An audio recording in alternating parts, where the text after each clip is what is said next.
Hey, Chris here from AV Technology. I'm here with Max from TAG. I thought we'd just take the opportunity to have a chat while we're at Integrate. How's the show going for a start, Max? Well, Satisfied? It's hectic. Hectic. Yeah, Lots of coffee, lots of baklava. Lots of coffee, baklava. Yeah, we've got Product, obviously. some product. Some Yeah, product. Mostly people. Mostly people. But I also wanted to, I guess, question you or pick your brain because TAG in recent years has become quite well known or visible around your ESG initiatives. So environmental, social, yeah, and governance. governance. Governance governance is something that you have to ask our people about. Okay, because so that's their, behind that's the their scenes. deal. But we know about, I guess, some of the sustainability piece with your amazing warehouse with which can power half of Western Sydney with all of those with the solar, panels. But do you want to speak to what I guess TAG's doing on the S piece, the social piece? Social, yes, indeed. I mean, that's always been something that's been dear to our heart, social projects, and we've done quite a few over the years. But we ramped it up a couple of years ago with taking the whole thing much more seriously, funding it properly, and doing what's helped us in business, which is focusing on it. And that was that time, a couple of years ago, we employed a guy, Chris Hamer-Smith, who came on board to run TAG Cares, which he renamed Nakama Arts because he thought what's the story behind Nakama, like the name? Nakama means a group of people or people. It's a Japanese word that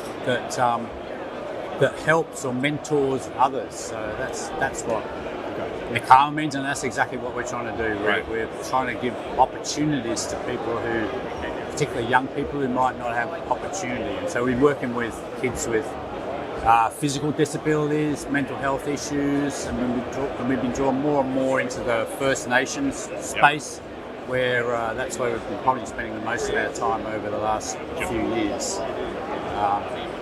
I think it's a really important thing for companies to delve more into this social side. But I think if you go back a little bit, you'll have seen, a few generations ago, it was all churches and religious organisations that looked after the poor and the homeless and so on. And then government was doing the heavy lifting with the help of third-party organisations. And I think we're entering an era now where companies need to be doing much more in that social space to provide for the heavy funding of It's projects. not easy. It's not easy, but I think if you look at it from a company perspective or a consumer, it's driven by consumers and stakeholders that you might have the opportunity to buy a product from a company that has very good environmental standards and contributes to social programs, or a very similar product that is driven by a company that is merely profit motivated. It becomes a quite an easy decision for a customer. There are some NGOs that do very, very good work. Why wouldn't you just give money to, say, Berry Street or Smith Family? I think you want to take ownership for what you're doing, and we definitely do. We feel that we can contribute to projects in spaces that those guys probably aren't in. They're more micro type spaces, and it's really what we've found is, particularly in the First Nations area, is if we can provide a place and the assets that are required for a studio, for example. There's so many people that can step up and do all the heavy work in those places. And it's very personal to TAG. It's very personal to TAG, and we're very music related. Like there's lots of organisations that work in that sport area, but ours is music. So we're looking for helping kids develop their musical talent and helping them to record and then publish work. So I guess to sign off, what tip would you give me or others in the industry about how to do something that's meaningful, that's beyond just tokenistic? Yeah, okay. Well, I think you have to fund it properly. You have to make a big commitment of a funding program. So ours is we contribute 1% of our turnover to social programs.